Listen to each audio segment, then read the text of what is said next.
and Kate T-Bone and Tamar Abrams of Population Action International.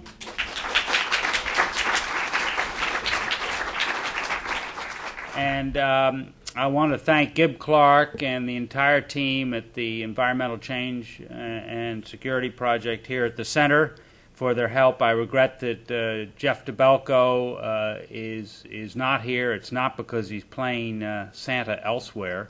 It is because he has had a family emergency and could not be with us.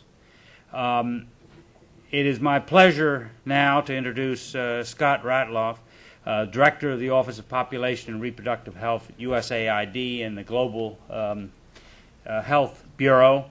And poor Scott, this is at least his second visit to the Woodrow Wilson Center this week. But welcome back to the Center. Thank you all, and I hope you have a great meeting.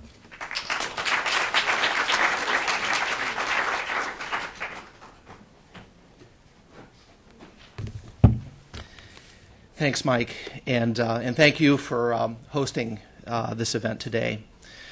I'd like to join Mike in thanking the National Peace Corps Association and most specifically Kevin and David, who he mentioned, for devoting an issue of their magazine to the all-important issue of family planning.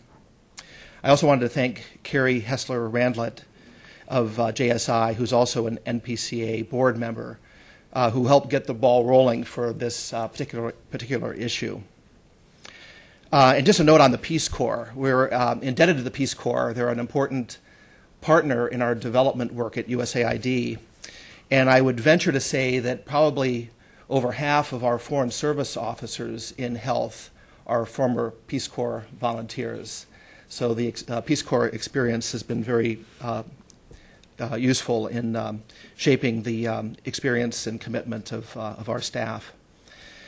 I also want to thank Amy Cohen and Terry Bartlett for Population Action International for helping to organize this event. In the health sector at USAID, we often say that we don't fund problems, we fund solutions. And what's unique about family planning is that it's the solution, or at least part of the solution, to a variety of problems facing the developing world today. It provides couples the freedom to choose the number and spacing of children. It affords women the opportunity to pursue education and careers.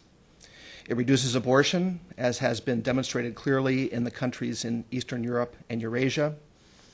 It reduces maternal and child mortality. It reduces mother-to-child transmission of HIV/AIDS. And it mitigates the adverse impacts of population dynamics on natural resources, economic growth, and state stability. Family planning is a proven, effective, and low-cost intervention. We have had many successes in meeting needs in countries in every region of the world and in many different types of resource settings. What I like about this issue of WorldView is that it documents the manifold impacts that family planning has, and does so in compelling stories of individuals facing unintended pregnancy and providing examples of the role that family planning can play in improving lives. USAID has been a leader in family planning for over 40 years. We're at a point now where many programs have graduated from assistance. And as we graduate successful programs, we're able to shift our resources to the still high-need countries around the world, and that's particularly in Africa. We have far too many countries where little progress has been made and where the unmet need for family planning is great. And often we find that 20 to 30% of women express a desire to limit or space their births but aren't using any method of family planning. In the face of many other health challenges facing poor countries today, we need to redouble our efforts to ensure that family planning remains a part of our health assistance program. And this issue of WorldView helps to make that case. I look forward to today's panel, and I just wanted to note that in looking at the countries represented by the panelists where they have served in the Peace Corps, I count 10 countries, 9 of which still have very high need for family planning. The one exception is Morocco, one of our success stories that we graduated just a couple of years ago. So thank you all for coming. I'm very pleased to be here today for this session. And I want to next introduce the President of the National Peace Corps Association, Kevin Quigley. Thank you.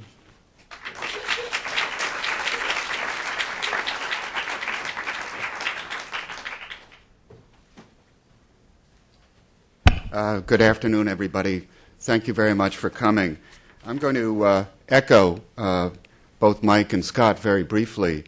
And Mike made the point about what a great place it is to be here at the Wilson Center, and I know that for a fact. I was very lucky to spend 2 years here, but it's been about a decade, so it's always super to come back. Mike's other point about partnerships, as is evident, this program is really a partnership of the Wilson Center, the population part of USAID and Population Action International, and the National Peace Corps Association. And what I'd like to say is just two things about what we do at the National Peace Corps Association and why we're involved in this. But I want to echo Scott's thanks because this was really Sandra Jordan and Helen News, who David and I had lunch with, I think almost exactly a year ago, and started talking about how could we cast a little new light, new perspective on this incredibly important issue of family planning and reproductive health. And today is the result of that, as is the publication. So thank you for that, Scott and Sandra and Helen. Please extend our thanks to Helen as well. The context, because on-the-ground experience is central to the experience for Peace Corps volunteers, what we've been trying to do at the National Peace Corps Association is connect and inform and engage our community. Connect around common values of service and giving back, to inform them around major issues related to human development, and then engage them in a way that they have an impact on those issues. And this, I think, is just a great example of us trying to use our quarterly publication on a major challenge to human development, these issues of family planning and reproductive health. We know these issues and programs have a major impact on mothers, have an impact on children and on families, and as a consequence, they have very significant social and economic development impacts. And I wanted to acknowledge in particular Carrie Hessler-Radlett, because what we've been doing is a series of special issues on the major challenges to human development. And a little more than a year ago, we launched the first one on HIV/AIDS, and then about 9 months ago on water, and this is the third in the series, and we hope to do many, many more. So a word about Peace Corps. What's so different about Peace Corps? Because if you think about all the ways that Americans are engaged in the world, now I may be a little bit biased, but the Peace Corps experience is quite distinctive because we live as our friends and colleagues live. We learn their languages, and most importantly, we learn how they look at the world. And it's that perspective that is quite unique because of that intense immersion in another culture. We know it has impacts on life skills, about issues of empathy, understanding, tolerance, flexibility, negotiations, patience, all these things that are incredibly important. And there are also some attitudes that run through our community that make it very relevant to this issue. And the attitude really echoes from that philosopher Archimedes. And that is, you give me a lever and a place to stand, and I'll change the world. Now, I think that's quite distinctive of Peace Corps types, and we're going to be hearing from that. All of them, in different ways and at different levels, are intent on changing the world to make it a better place. So it's a great pleasure to be here at the Wilson Center, and I think we're going to have an absolutely spectacular panel. So I wanted to thank all the panelists, all of whom are returned Peace Corps volunteers, and all of you for coming. Thank you.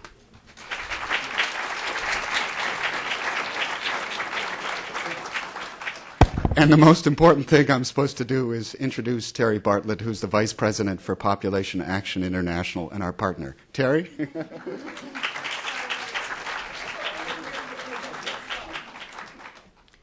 those who know me know that I would not be shy to have introduced myself. But on behalf of PAI, I want to thank each of you for coming this afternoon. We're really proud to be sponsors of today's events. To celebrate the fall edition of the WorldView magazine, and most importantly, to honor the contributions that returning Peace Corps volunteers make in creating a just and equitable world for the poorest of the world's citizens, who sadly are mainly women and children.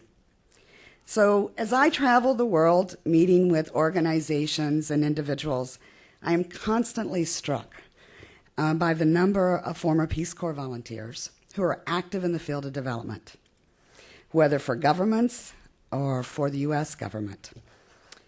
At PAI, we have 2 former Peace Corps volunteers, Carolyn Gibb Vogel and Suzanne Ellers. And every day, I am grateful for their perspectives, contributions, and partnerships to promoting PAI's mission and reminding us who it is and why it is that we do our work. Today, I'm particularly honored that Brenda Wilson accepted our invitation to serve as the moderator of today's discussion. I, as long I'm sure that all of you in the audience are as well, have always admired her work on NPR. As an editor, she has covered tough issues from HIV and drug wars to moving into the issues of sexual and reproductive health. I recently had the privilege of traveling with Brenda to Ethiopia with our colleagues from Engender Health. So I know and have always known that she's a great reporter, but I also now know that she is a great woman and that she is committed to telling the stories of women and men from around the world, effectively, ethically, and passionately. So I'd like for you to welcome Brenda Wilson, who's going to give some comments and introduce our panelists. Thank you.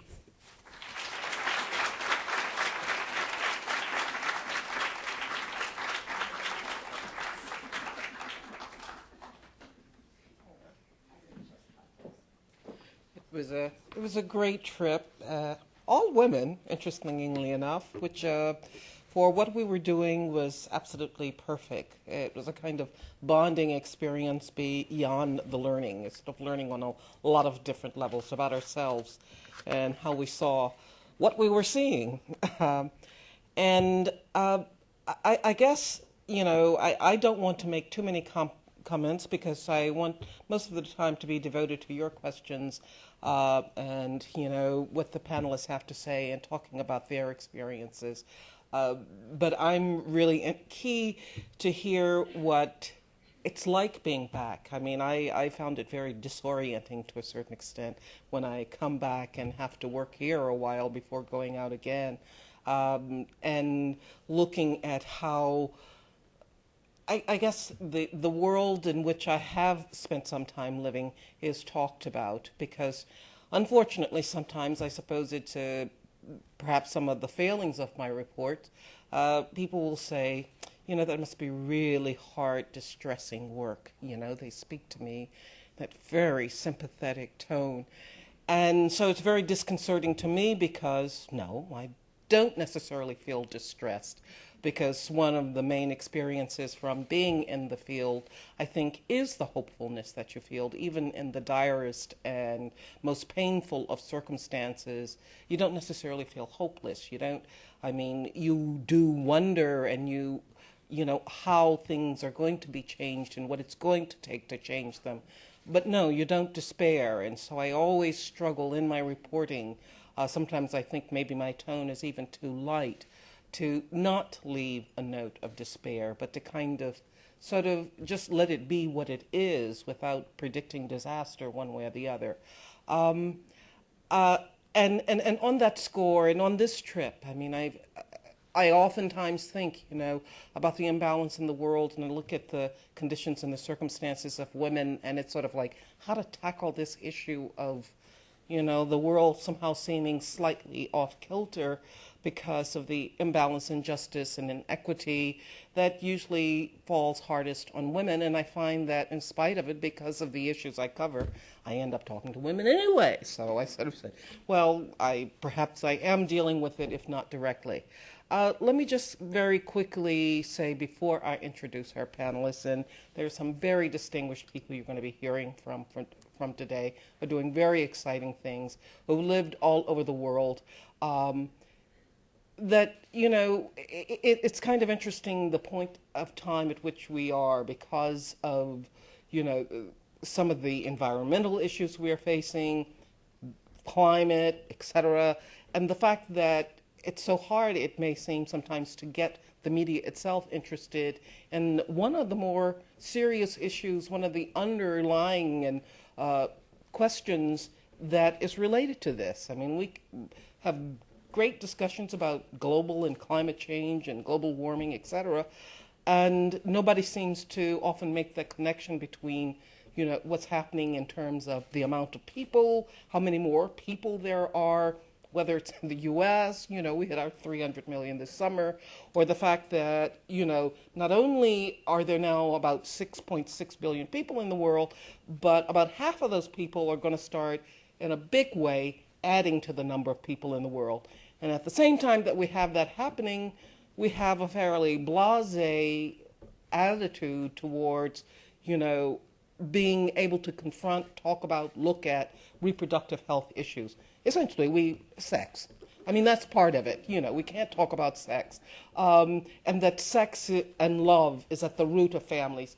I remember my first experience when I headed off to South Africa to report on HIV and AIDS in 1999, and I used to have nightmares because I thought they're going to chase me out of the country when I started walking up to them asking them about their sex life.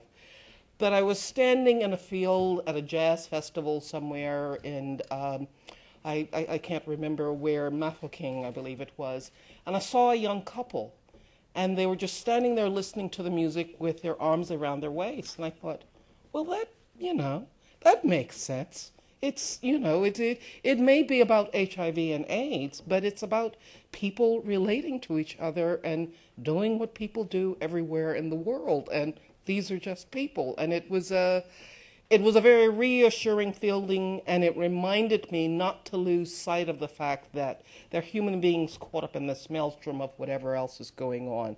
So now we're going to bring on some folks who are going to tell us just, you know, how their experiences have helped, you know, influence what they do now, and how it's going to help them perhaps, I guess, link our societies and the societies of the world and of the West to those countries where perhaps they need our support, they need our involvement, also how we can take direction from them. My big concern sometimes is that we're all too willing to lead and not willing enough perhaps to take directions. So let's get started, and as I call the names of each individual up, we're not going to do, they each have 5 minutes, because I think you'll be able to get them to talk without them doing their 5 minutes apiece, okay, or their 3 minutes apiece. I was instructed, it's not my decision. Anyway, okay, everybody else gets their 3 minutes, but you just get to answer questions. Anyway, but let's get started, and as I call your names, will you come up? Carl Pope is our senior former Peace Corps volunteer here, and I suppose I shouldn't attach these descriptives. He spent time in India as a volunteer. He's now the executive director of Sierra Club, and he spent time between 1967 and 1969 in India as a Peace Corps volunteer. Okay, all right. And now the chief of regional operations, someone who's still involved with the Peace Corps, Lynn M. Foden. Is that correct? Okay. And she's lived in Mali and the Central African Republic. It seems she started doing this in about 1986, so she's been involved quite a while. Carolyn Gibb Vogel, who is with Population Action International as a research associate. She started out as a nutritionist volunteer in Niger. Okay. Bill Harper, who is a chief of staff for Minnesota Representative, I believe it is, Betty McCollum. And he started out as an agricultural extension volunteer in 1992 in Guatemala, and then spent some time working on HIV and AIDS in Malawi. And now Rob Blair is, there he is, okay, right there. Oh goody, we get to ask where the money is. He's now on the Appropriations Subcommittee for Foreign Operations Staff. And he can answer one burning question I have, which is whether that $500 million from fiscal 2005 is still $500 million for family planning. 445, I believe. That's not good, so it's going down. Okay, or, well, no, it's about 436, so it... Okay, not enough. Okay. He was a Peace Corps agricultural extension volunteer also, starting in 1994 in the Central African Republic. And Ms. Elisha Dunn Georgiou, okay, who is with the International... She's an International Policy Associate with the Sexuality, Information, and Education Council of the United States, SICUS. And she started out as a maternal and child health educator in Morocco, which I believe someone today said is now sort of, Morocco has sort of graduated to, I suppose. It was all me. Yes. Thank you so much. Anyway. And Jamaica Corker, an associate program manager, Western Central Africa. She's now with Population Services International. She started out in Guinea, okay, as a community health educator. Okay, I guess one of the things that, just to start off with the question, I mean, given that we've got this funding thing going on, and I'm just trying to think who's the best person to start with here on this, and I think perhaps Ms. Foden, since she's still there with the Peace Corps and has a long experience with this.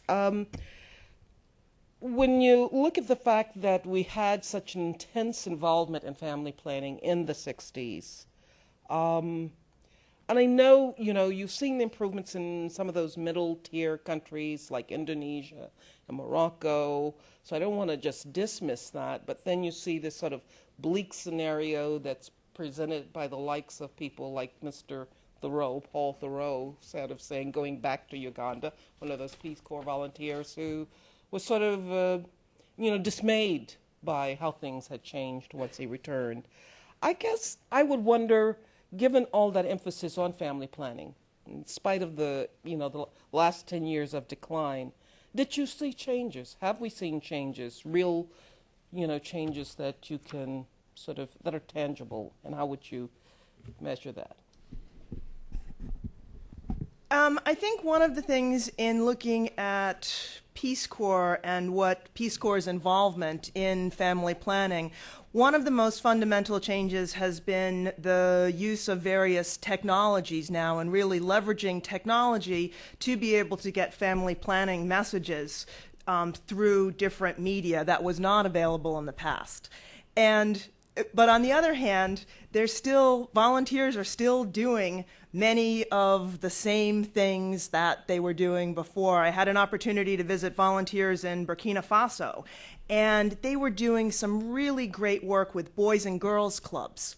And so at the high school level, talking with boys and girls in how to have conversations about sex with their, you know, a girl talking to her boyfriend about it, and they had various skits. How to talk about doing different kinds of jobs. A girl wants to be a mechanic. Well, is that something that she can do? And so it was really interesting. A lot of programs are using these kinds of boys and girls clubs, and one of the things that they found as well is that it was really important to have it boys and girls clubs, having the boys and girls, I suppose, you know, I'm talking about 18-year-olds, but it's still called boys and girls clubs, and having them together so that there was a safe place to discuss some of these really sensitive issues. So both, you know, looking at the traditional things that volunteers have done, but what there is more of a focus now on using ICT and other technologies to get messages out. Okay, so we do see new things being tried. Do we see things going in the right direction in terms of people being able to, I suppose, control or manage their, reproductive health? I think that volunteers continue to be successful in the interactions that they have, both one-on-one and in groups, and acting as the catalyst, acting as an instigator of change, because it's being able to provide accurate information. Quite often a Peace Corps volunteer is going to be the receptacle of information and knowledge within a community and know where to be able to guide access to services. So I think that volunteers continue to play a very vital role in being able to do that, in being catalysts and in being able to provide the linkages. Okay. I'm going to open this up to you because I'm sure many of you have questions about this. And if you want to just stand up, identify yourself, I'm ready to sort of begin taking questions as soon as I put my glasses on and I can see you. Okay. So is there someone with a question for us out there?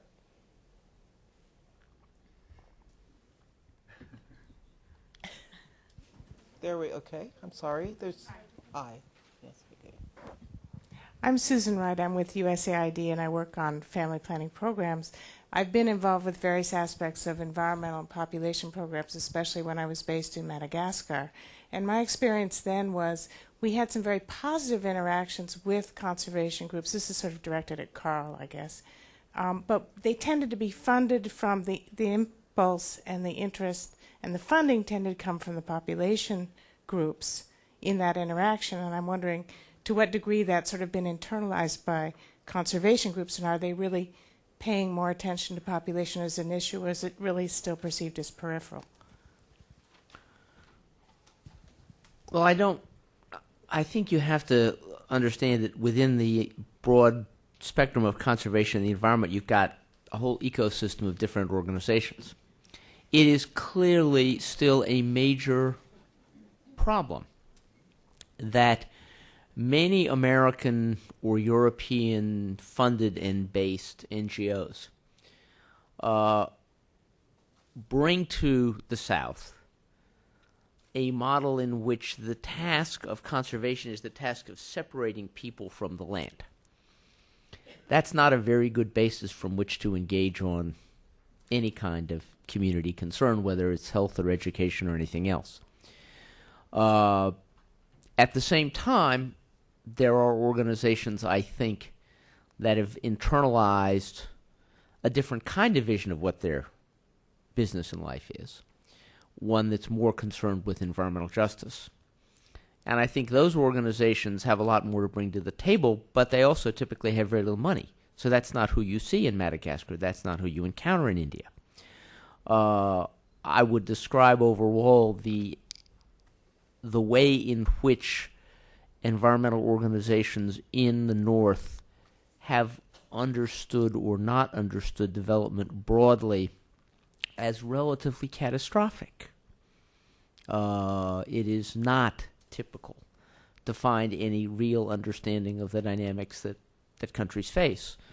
And one of the things that I think former Peace Corps volunteers bring to this conversation is it is very hard, if you've done what you do as a Peace Corps volunteer, it is very hard to come back and see the world through that North American or that Western European lens. You just can't help but have a different gut about things.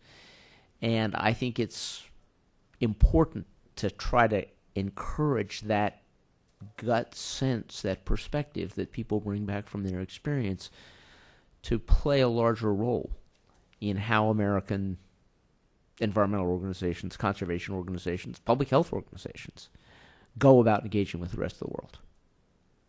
Could I just ask you to clarify something for me? Sure. And that is, when you say, they have a tendency to separate the people from the land, I just don't want to assume I know what you're saying there. And I'm just curious as to how you now see this issue, and I guess perhaps if you answer that question, how you now see this, or you have come back changed and see environmental issues having seen it from, on the ground there. Well, I'll answer the second question by saying that I came into the environment after my Peace Corps experience through the lens of my engagement with family planning in India. So I was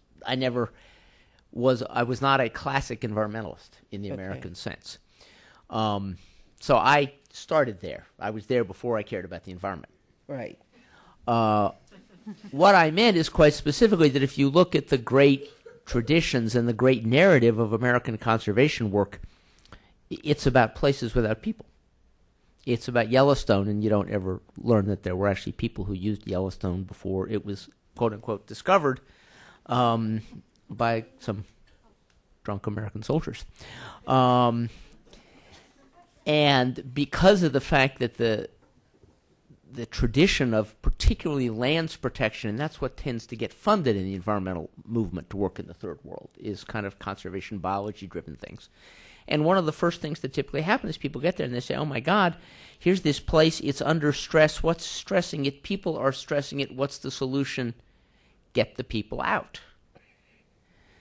By contrast, to give you a narrative from India, the city of Bombay, which is, I believe, the third largest city in the world at the moment, has within its city limits a national park.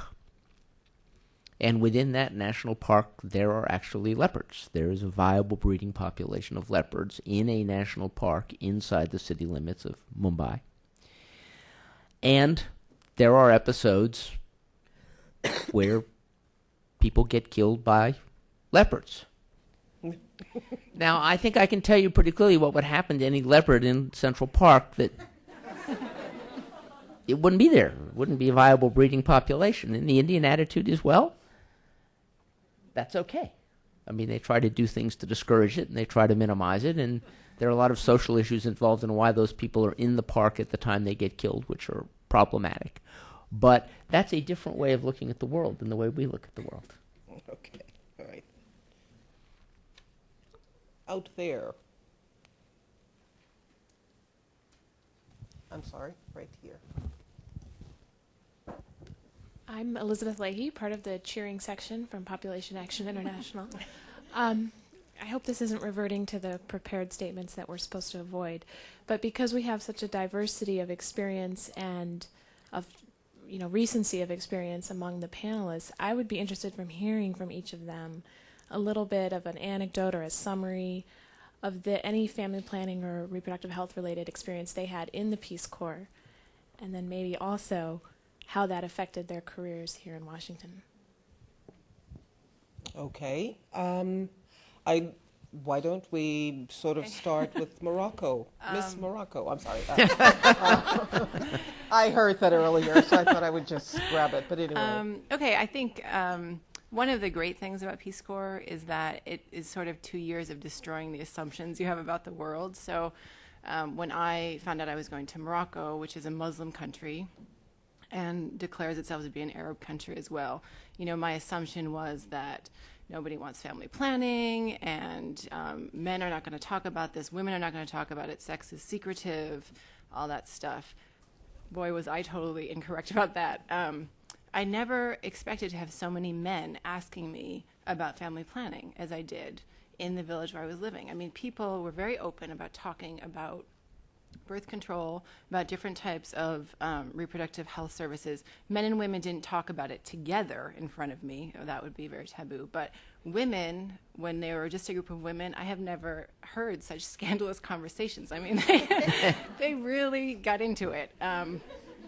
And often men would ask me questions as well about, IUDs, about birth control pills, about condoms, really just out of curiosity to know more. I mean, there wasn't any of, I think what we often assume is this sort of like power and control that, men in developing countries try to wield over their wives. I mean, it was really just out of a wanting to participate, to understand what was going on, to know what was the best way to sort of space children.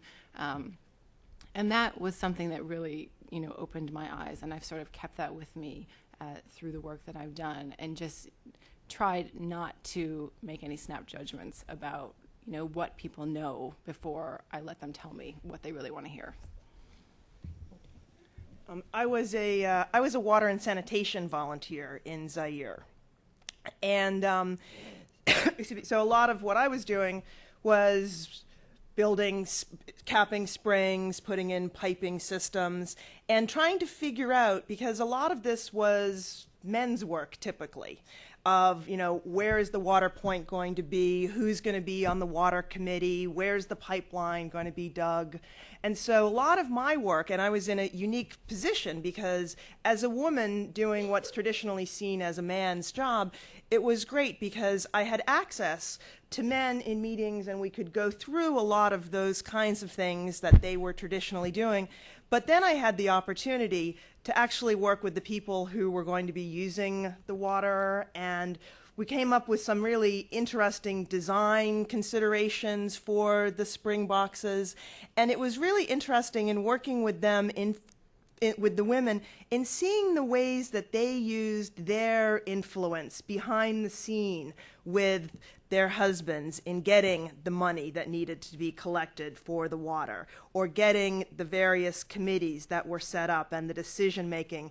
And so that was where I really learned that, you know, it's not necessarily the power structure that you see is really the ones that are making the decisions and are getting the work done. And it was that balance of figuring out, okay, I'm working with these guys to mix the concrete, but figuring out how to work with the women to empower them and to get them their influence in really having the final decisions being made. So that was a lesson that I'd taken. And you know, the whole Peace Corps thing, coming back again, it totally changed my life. And I'm one of those Peace Corps retreads, worked with them as a volunteer, worked with them as a staff, came back again now. So it absolutely changed my career path. I was an agricultural volunteer in the Central African Republic, and actually I'm sitting next to the one person who I most can credit my being here today. Lynn Foden was my director when I was in the CAR, and I would not have entered this foreign affairs world were it not for her. In fact, I probably would not have made it out of the CAR were it not for her. We were the group that was that evacuated. Could be literal, yeah. We were evacuated by the French Foreign Legion. It was a big fun, and I owe many of my past steps to Lynn now. You can almost see my experience as the mirror flip to Lynn's. I was a farmer. I worked in the fields, which was traditionally women's work. She worked with men. I worked with women. However, you don't just jump some of these gender divisions so quickly. So even though I was out in the field surrounded by women, getting access to the women culture of my small village wasn't quite so easy. I found myself coming home at night enjoying a few pints of palm wine with the guys in the region. And I think largely because of my status as a Peace Corps volunteer and as an American living amongst them, I was able to answer questions that they couldn't necessarily pose to their peers. And I would also, as was mentioned earlier, I had access to information that many of their peers didn't have. So we'd sit down and we'd talk about the sun going down and how bad the palm wine was this month. And then a guy would pop out with, I'm having a little bit of a problem. Could we talk about this? And was able to talk about HIV that way. I was able to talk about the role of women in families that way. And different opportunities men might be able to take to help their sisters and their wives and their daughters take a more, improve their lives substantially, whether it be going out to get water or improving access to water sources close to town, or even introducing new agricultural techniques that perhaps weren't quite so labor intensive that would allow them to spend more time back at the house as a family. I can't say that I necessarily made that much of an impression. I think many of us who have been in Peace Corps... Oh, you did, Rob. Trust me, you did. I visited you. You did. Yeah, thank you. I think all of us learn to persevere, to have patience, and to be sensitive. And those are three lessons that I've learned since then, that have actually applied since then. In my work up on the Hill, I'm an advisor for a variety of congresspeople. I work closely with a congresswoman named Nita Lowey and with Jim Colby as the chairman of the subcommittee. There's not a lot that one can do necessarily to change large flows of foreign assistance, and it's something that I know many of you have been following very closely.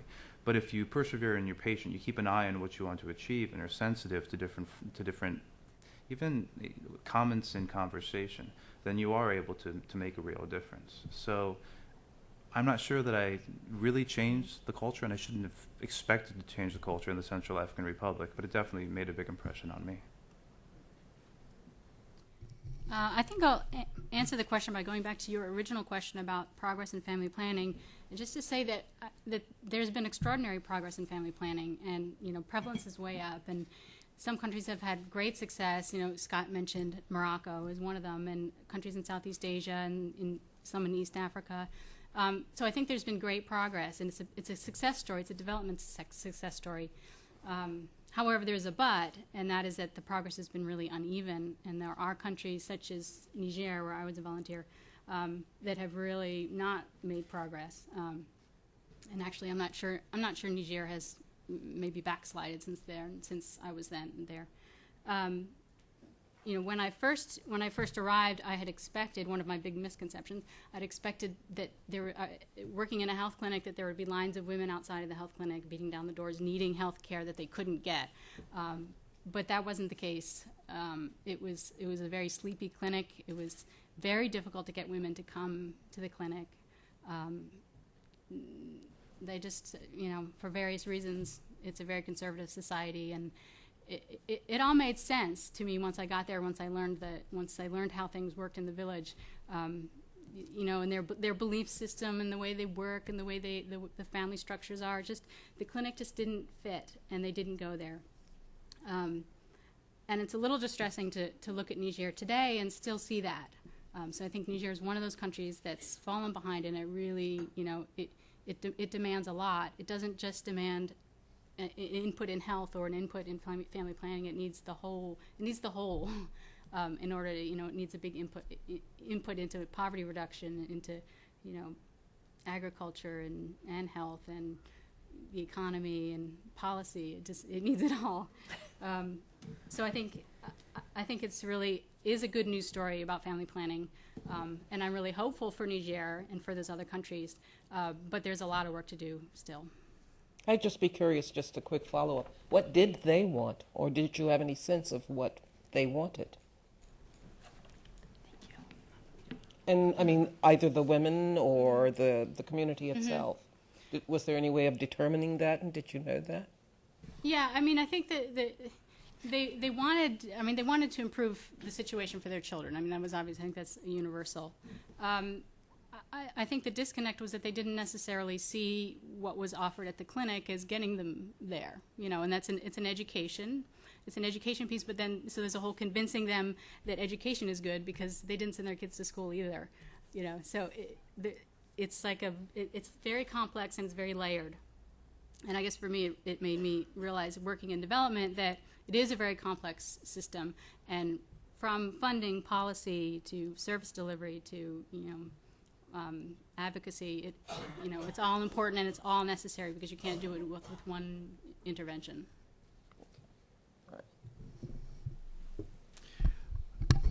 I had the opportunity to serve for 3 years in Malawi as an HIV/AIDS volunteer, and for me the real power of the experience is to be able to live in the community, live with families, establish very profound, close relationships. And when you're in an African village, I worked in a rural health center, you see the real life consequences and outcomes of the issues we're talking about.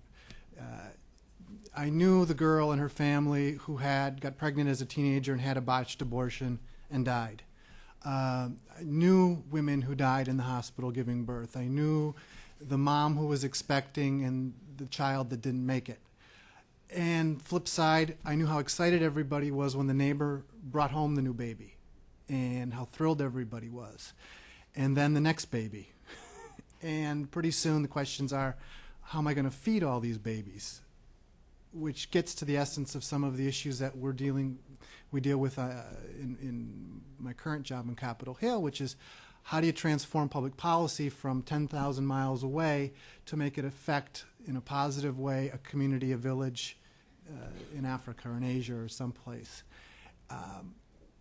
But it's, for me, the experience that I truly carry with me every day is, these are real people. They have real challenges in their lives. They have real opportunities.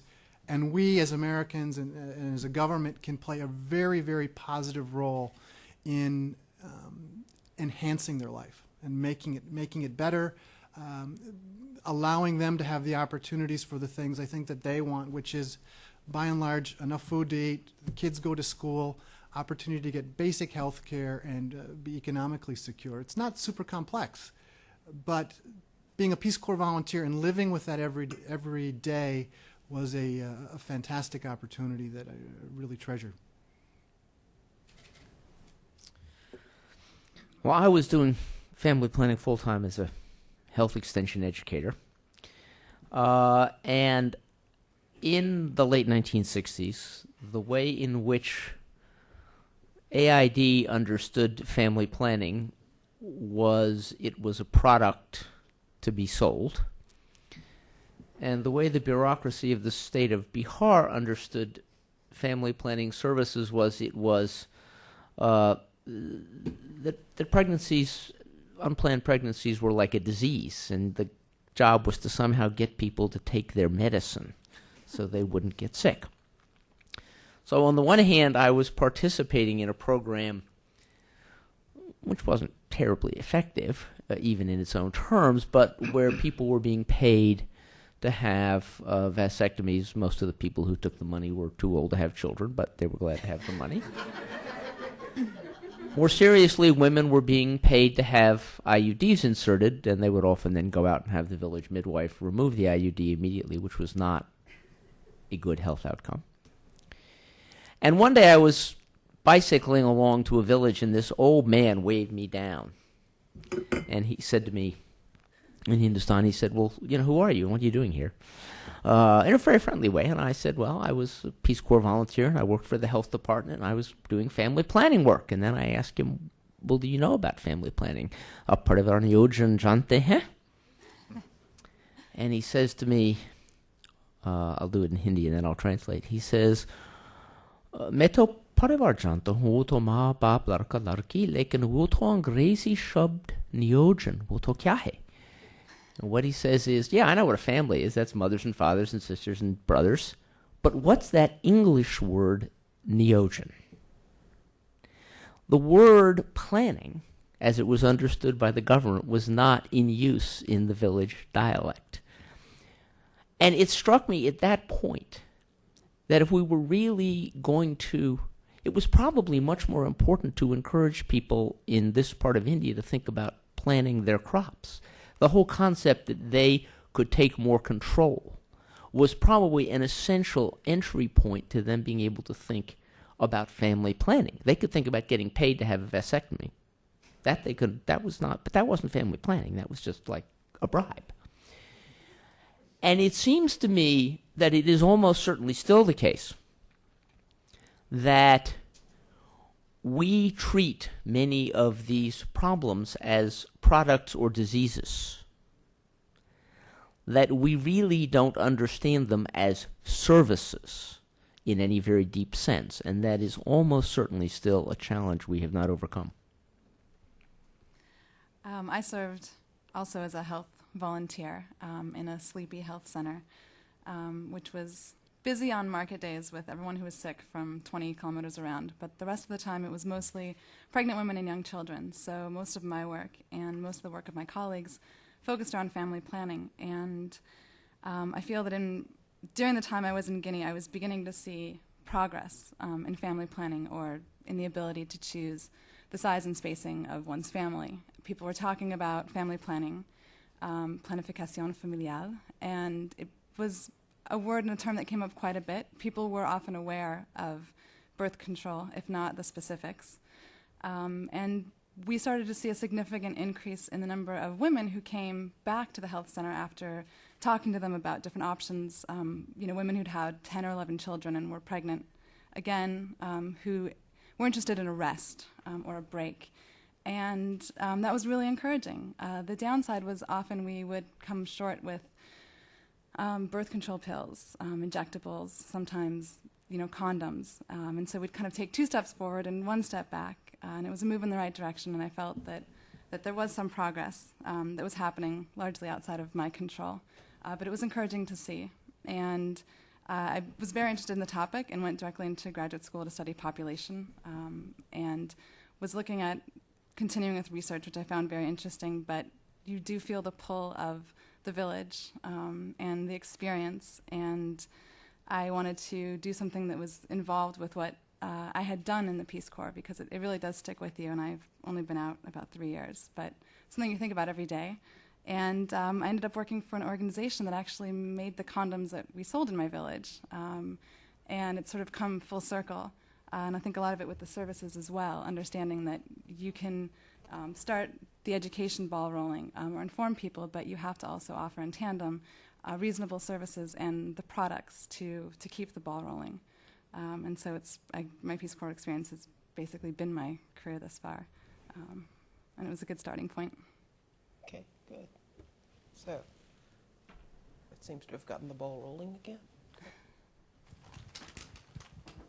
My name is Rahul Singh. I come from India and from the city of leopards, Bombay. Acha. And namaste to you, Mr. Pope. My question is more about religion. And I'm curious to know from the experience of the panel here, how have different religious communities looked at family planning? In particular, I'm curious about Islam. I'm not a Muslim myself. I'm curious about Islam because in my country, in India, there's a widespread feeling that the government encourages everybody to go in for family planning, but the Muslim leaders tell their followers not to practice family planning. And there's a feeling amongst lots of non-Muslims that since a Muslim can have more than one wife, can have 4 wives legally, their population is increasing and their religious leaders are not being asked to encourage family planning amongst their followers. So I'd just be curious to know not just only about Islam, but about other religious groups in the countries that you've served. And also a related question, why did the Peace Corps leave India? I am not quite sure about that also. I believe the Indian government asked the Peace Corps to leave India. And very quickly, in terms of my experience was that none of the religious leaders in my village were particularly interested in this topic one way or the other, except I was there, which was therefore it was curiosity factor, and the mullah was just as curious as the local Brahmins, and that really what determined what people did wasn't what their religious leaders told them. What determined what people did was their life experiences. And in fact, the data from India, and I'm aware of this controversy, shows that you cannot predict family size. There's absolutely no correlation in India between family size and religion once you control for education and social status and geography. Muslims in Kerala have birth rates dramatically lower than even Christians in UP. So it is, I am sure that the religious leaders could do more to be helpful than they are doing, and that's probably true across the board. There are probably honorable exceptions. But I think the argument that this is somehow part of a demographic arms race, and I am always amused when I hear from the argument that since Muslims can have 4 wives, they're going to have more babies. It actually doesn't work out that way demographically, because if there are only a certain number of women, what matters is how many children each woman has, not how many wives each man has. And of course, the average man cannot have more than one wife. It just doesn't happen that way. But I think religion is very overstated as a source of our dilemma. I think the social status of women is dramatically underemphasized, and religion has something to do with that. I would be curious to know what your experience was, Carolyn, in Niger, because I would suspect that it might have, maybe it was cultural and not religion, but I wonder to what degree it was religion. Do you know? Yeah. Well, I think at the village level, it's hard to separate between the culture and the religion. It was all kind of wrapped up in one. And if you ask someone a practice that they did, is that Muslim, or is that, they kind of look at you strange. And I mean, I think Niger, it was so nascent and so early they had no family planning. There was nothing that it didn't really come to a head, at least in the village. The village leaders never had to deal with it because nobody was asking them. There were actually a handful of women who were using contraceptives in the village, but they were exclusively the women who were not native to the village. They were there because they were the nurse, for example. So you know, Niger, I don't really have a good example, but I do know that there are some initiatives out there to use the religious leaders and the mullahs to influence, and they've been really successful. So I think that there is inroads there, and like you know, like Carl said, I'm not sure that it's so, you know, I don't want to overblow how much the religious leaders are really, you know, impinging things. So, Elisha, I wonder to what extent it depends upon having engaged the religious leaders beforehand, and who does that? Is that something that's up to the volunteer, or, I mean, I noticed in the article that was in the WorldView magazine on, you know, Indonesia's success, part of its success seemed to have been based on the fact that they got the religious leaders to buy into the idea sort of before they initiated their effort. I think in Morocco there were some efforts to include the religious leaders. I mean, one of the things is we always talk about the religious leaders as if they're separate from the community, but I mean, particularly in a religion like Islam, where the religious leader, part of the duty is to marry and to have a family. I mean, a lot of the issues faced by the people in the village are faced by the religious leader because he is one of the people in the village. And so the issues of poverty and resources and family planning are the same for everybody that's living there. You know, I mean, I've only lived in Morocco as a Muslim country, so I can't say that this is, you know, for all Muslim countries, but Morocco, Islam is a very vibrant, but also in many places very progressive form of Islam. I mean, it's not, you know, sort of, again, the assumption we have of the mullah, you know, keeping everybody on lockdown. And so, you know, family planning, temporary methods of family planning, from my understanding, are permissible in Islam. I mean, there are several hadiths and statements by the Prophet Muhammad about the withdrawal method as being a form of birth control, and that has led a lot of progressive religious leaders to say, you know, IUDs, pills, condoms are all permissible. So I didn't come across any sort of resistance. I mean, I was only there 2 years, so I didn't meet every imam in the country. And, you know, there's a wide range of opinions. I mean, it varies from house to house. There isn't a blanket view of what religion holds for everybody. So you could go to one house in a village and it'd be a very conservative view. You would go next door, probably people that are cousins of the people's house that you were just at, and their view on what the religion says is totally different. Yes. Systematically, one of the things that's interesting in Swaziland right now, Peace Corps is engaging with the Anglican Church in doing more HIV/AIDS education.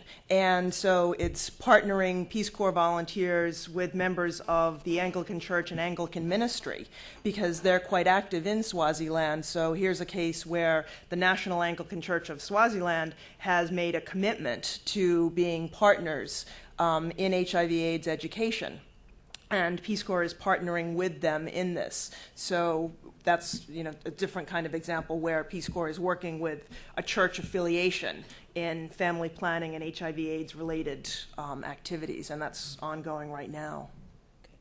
Are there? Yes, certainly. I was just going to say, I was in Guinea, which is predominantly Muslim, and I think that family planning in general, but particularly cooperation with religious leaders, has really benefited from the shift from demographic goals and population control to maternal and child health, because that was emphasized by the religious leaders in my village. Family planning was becoming more and more popular, and the emphasis was on responsibility and taking care of the children.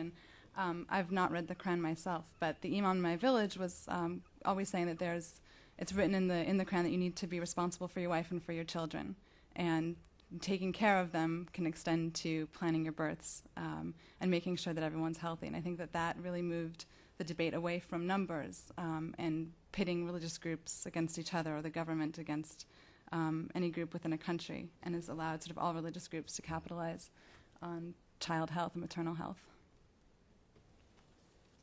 There's a question back there. Yes. I was a Peace Corps in Bolivia in the late. Oh, Charles Teller from USAID. I was Peace Corps in Bolivia in the late 60s, and that's when really IPPF, International Planned Parenthood Federation, was getting going in the hemisphere against a lot of resistance in the Catholic Church. And I guess our Peace Corps group was infamous. We were health and community development, but we helped get the Peace Corps kicked out of Bolivia over the family planning issue.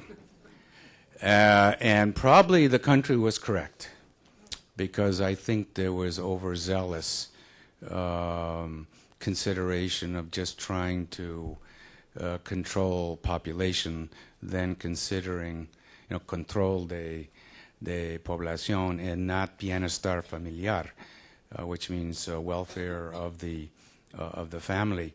I think most of us learned by understanding, by being trained in community development techniques and community-based healthcare, that you don't come in with an issue. You don't come in with a Western bias that less children are better.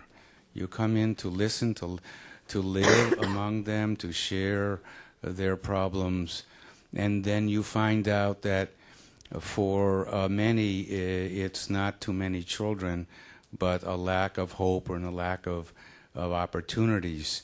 But if their children, more resources were invested in the children would have more opportunities. So I was in the high Andes, and I was noticing that there was a lot of malnutrition. And so we engaged CRS, which is actually a Catholic Caritas, to get involved in feeding programs. And then when we saw that there were many large families, and some of the women spoke to our so-called sisters or hermanas, that they might like to limit, we talked to Caritas, and Caritas says, no, of course not.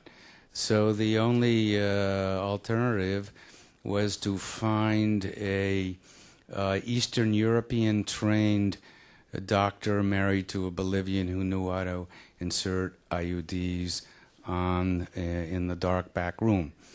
But it was really the fact that it wasn't just the number of kids, but also the fact that they wanted it was the food and the whole having hope for their children. So I think at least what I learned out of this, I, like Scott, went on to become a demographer, but we were sociologists first.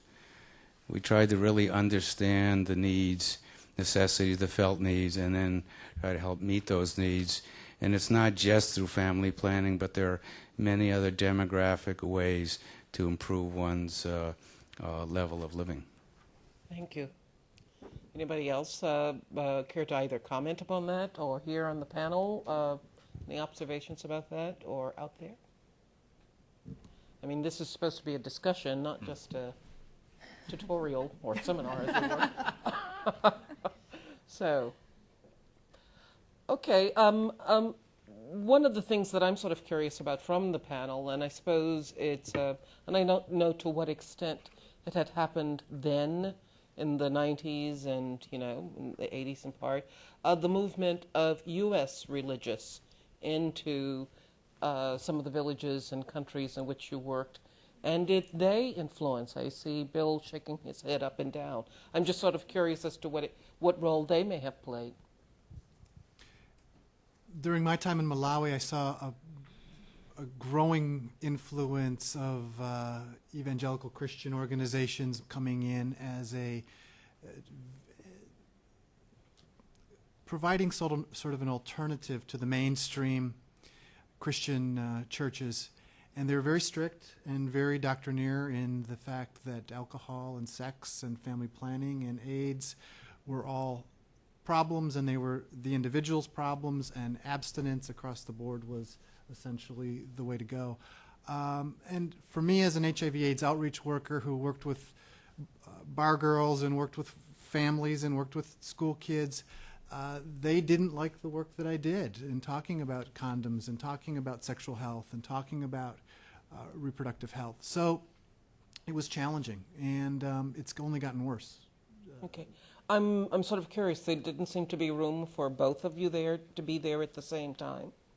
There was room, but what ends up happening in a small community is you start gossiping and people start talking about the Mzungu, the white guys, doing this and doing that, and it starts to taint the work that you do. It creates it has the potential to create a tension in the community, and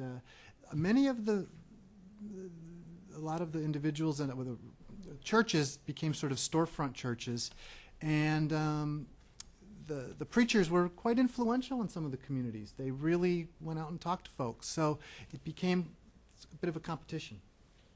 And did you have any sense of what impact that had on either people taking advantage of the services, not coming to the services, or practicing prevention, their own kind of prevention, more or less? Much of it was generational in that, the guys still went to the bar to drink the beer and see the girls. The girls and then went to church on Sunday. And they went to church on Sunday, but among elders, among other people in the community, it became, you really had to work to build trust, because at times people were trying to undermine the relationships that you were working on.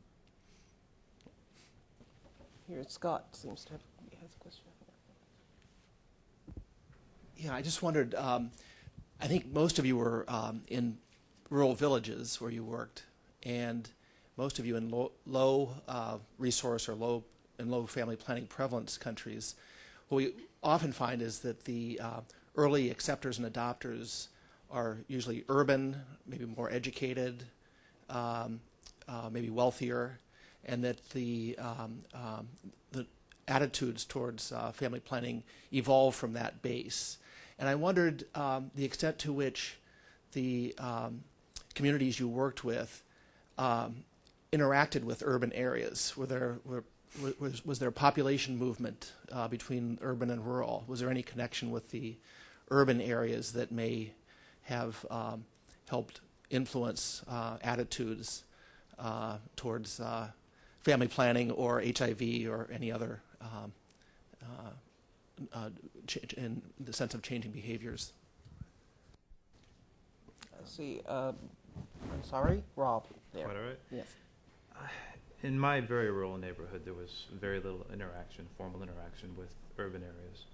The little carry-through that there was not by truckers, because we didn't really have a road that was passable, but by bikers. And these bicyclers would ride 100 miles on dirt paths every day. They were truly tremendous athletes. And I think, as many people in this room know, where there are trekking routes, there are prostitutes. Where there were biking routes, there were prostitutes. But there didn't seem to be the same level of knowledge exchange as you'd find down in South Africa along the trucking routes. So there's very little knowledge, unfortunately, sharing from the religious leaders in the urban areas, which had a tendency to be American Protestants. There were some religious leaders out where I lived who were perhaps counterintuitively very progressive because they were Roman Catholics. And they had a tendency to very much live in the community, often had girlfriends in the community. And perhaps their leaders back in Vatican City didn't know that, but they did. And they were very clear. The message that they were able to spread about family planning was very effective. It was truly too bad that there wasn't greater communication between the Americans in the area. But I spent about 2 months trying to convince my friends and colleagues that I wasn't an American missionary, that I was there in a wholly different set of missions. Even now, I think if I were to go back, there wouldn't be much bleed through between the urban and the rural areas, just because of the lack of resources out there. And I think that much of Central Africa is that way. Carl. Yeah, in my part of India, the main urban impact was government civil servants, and there were quite a few because this was during the Nehruvian age, and there was a pretty large government presence even in this very underserviced area. And our most successful program was condom distribution using the teachers, the school teachers, as the distributors, because we figured out that the people who were most likely to be early adapters in a rural area were people who thought of themselves as modern. And people who thought of themselves as modern liked to hang out with the school teacher, because that was one of the ways of showing that you really were modern, was to hang out with the school teacher. And the program, in terms of its internal dynamics, was extraordinarily successful.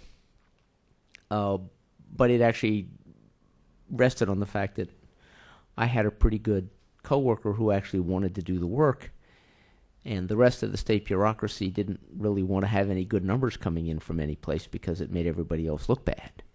So as our numbers kept getting better and better, we actually, we became a target of investigation for success.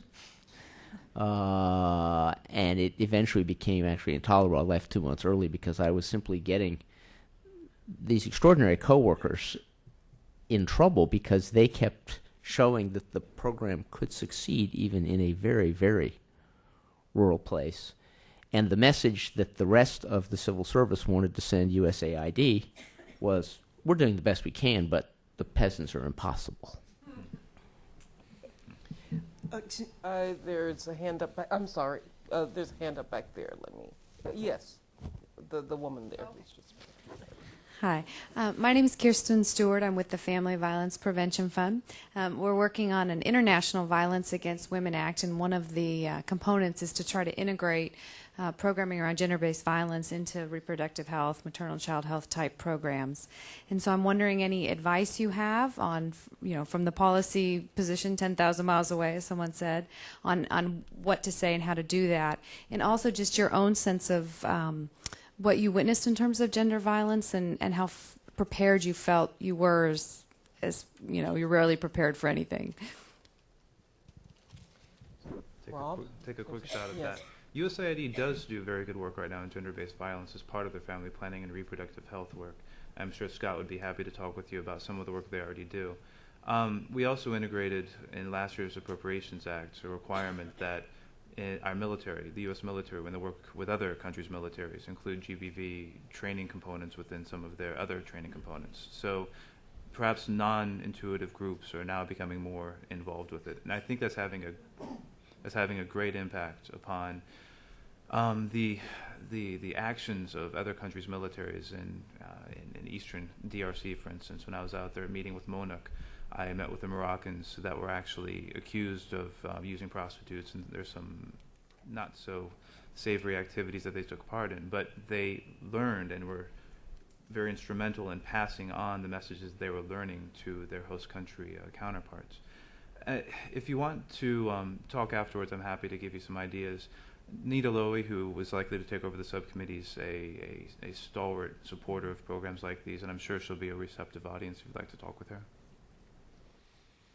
Anyone else want to take a shot at that? I'm sorry. Yes. And I know you work in this area, so you probably have heard this. So this may just reinforce from someone who saw some things in the field. But in my experience, when gender-based violence issues came up in the village, it was handled through the family structure and through the very strict, moral code of the village, including through the chief. So I guess, in my opinion, any strategy would have to work with that existing structure and work with the family, work with the way they work through their problems now, which is through the family. It's not a policy or a law, or maybe it's based in a law, but the chief of the village and the elders in the village have to believe it, because they're the ones who are the decision makers, and they're the ones who arbitrate. Out there? There's been a sort of little needling question in the back of my own mind, which is, it kind of relates to what Mr. Taylor back there spoke of, and that is that, sort of imposing your own designs on a country. And I think there was a big debate in 1994 about what the approach to family planning should be.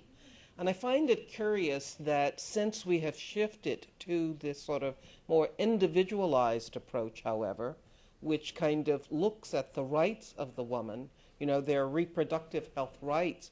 Instead of this sort of campaign or programmatic campaign, you've sort of seen sort of tapering off of enthusiasm about the programs.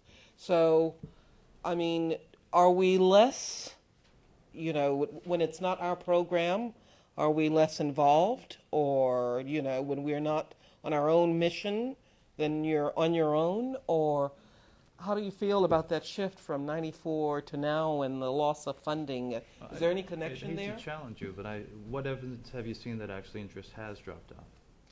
I'm sorry? Interest has dropped off in these programs. I suppose lack of support on the Hill, and I'm not sure that necessarily is a specific example. The fact that, I don't know. Beyond that, that is essentially what I think what I hear from people who are involved in family planning is that priorities have shifted, focus have shifted. You have even now this talk of reforming how we do development assistance, because there shouldn't be one size that fits all. And, some countries, say like Ghana, may not need the kind of programs that a country like Niger would need. Failed states versus those who seem to be doing okay on their own. So to that extent, I don't quite seem to see the bandwagon approach, everyone on this bandwagon that you sort of heard about in the 60s and 70s. It did seem bigger then. I'm sorry, yes. One of the issues I saw as a volunteer, I've seen now working on the Hill, I've seen as I've had the opportunity to travel, is you now have competition. You're competing with HIV/AIDS, you're competing with other types of health initiatives, and now the family planning nurse gets poached because she goes to work for an HIV/AIDS NGO and she just tripled her salary. You lose qualified good people from the government institutions because they can go into other areas. This argues on the donor side for how do we create integrated healthcare approaches, how do we look at a community and individuals in a holistic way. These are some of our challenges so that our good intentions in one health area don't actually create a problem in another health area. And you see this emerging all over. Carl, you seem like no, I'm sorry. I guess the question I would also have. Could I follow up a little yes, bit on certainly. that? I think you hit the nail on the head, that it's a shift of perhaps priorities, a shift of attention. The amount of dollars that we're actually putting overseas has increased dramatically since 2001, and the percentage of funding that goes to family planning and reproductive health has not kept up. There's been, I think, a greater appreciation that the underlying structural problems which lead to gender-based violence and to the often subjugated role of women in societies has to be addressed through more comprehensive programs, including focusing on economic development, while at the same time focusing on GBV issues and issues that are specifically gender. I think that's correct, personally. I think it's important that we encourage countries to take the right approaches for their own population, that we can't force them to do the right thing, but we can use the power of the US dollar when we're talking about assistance, and also the harsh spotlight of international attention, whether it be through the UN or through the media, much of your reporting, for instance, when they're not doing the right thing. So I disagree that we're not giving never giving enough attention to issues of gender. Don't get me wrong, but we're giving a more holistic set of we're pushing a more holistic set of policies to try to get at the same goals that perhaps back in the 1960s we're trying to achieve through more focused programming. Let me interrupt. I'm actually going to have to get to the airport, so I want to okay. apologize for leaving early, but thank you all very much. This was a wonderful dialogue.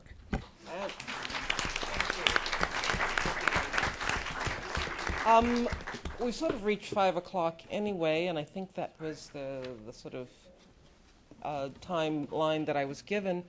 Somebody have a burning question out there that they weren't allowed to ask, they didn't have the opportunity to ask? I guess before rather than wrap up myself, I think I'd like to give the panelists the chance to have the last word. And if there were things that you could change to make family planning programs, or from what you've seen and what you've experienced, work better, what would you do? What do you think, what would be, if there's one little thing you think that would assist? And if you don't like that question, you can just have your own last word. Certainly, we can start from this end. Right. I kind of following off on the last question. I think the attention shift has, in many ways, benefited family planning from sort of the population bomb in the '60s and the numbers and the straight programs for every developing country to a focus on reproductive health and population and the environment, and looking at them more holistically within their own context. I think it's starting to allow more diverse family planning approaches, and I hope that that continues, because I think ultimately that's what's going to benefit each country and meet its own individual needs. I really think family planning, from what I have seen, is the foundation of healthy women, healthy families, and it really is a right that needs to be accessible to everyone, and that's the goal we should be working towards. I think family planning is something that everyone in this country is intimately familiar with and supports, and I guess I would like to see American women just become a little passionate about it and broaden their view and understand the global context, and understand beyond their community a little more. With the strong ideologies up on the Hill, I'd like to see perhaps a more open and honest dialogue about the different sides, the different perspectives on family planning.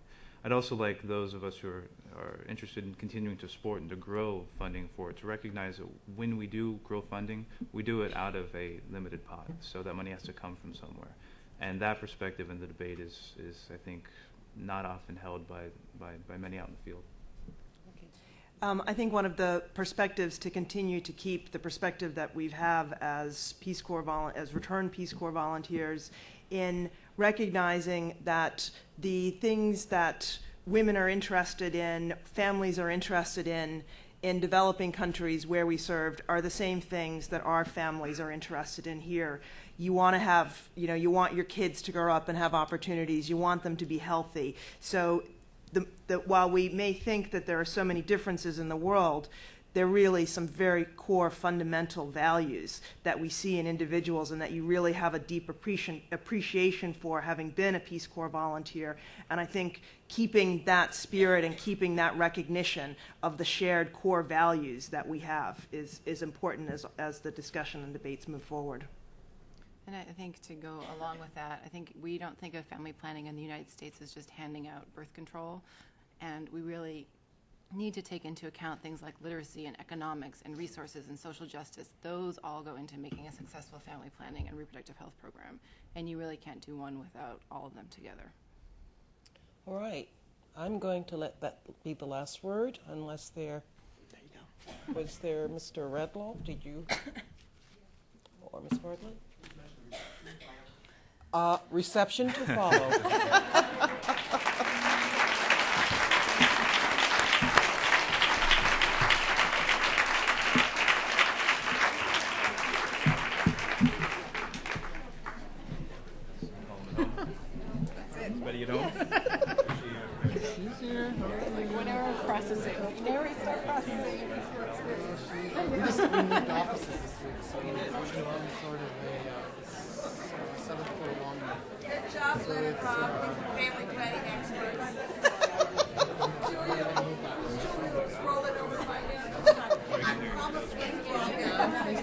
I know, that's why I kept thinking, I'm like, she told me that I didn't have to know anything about family planning.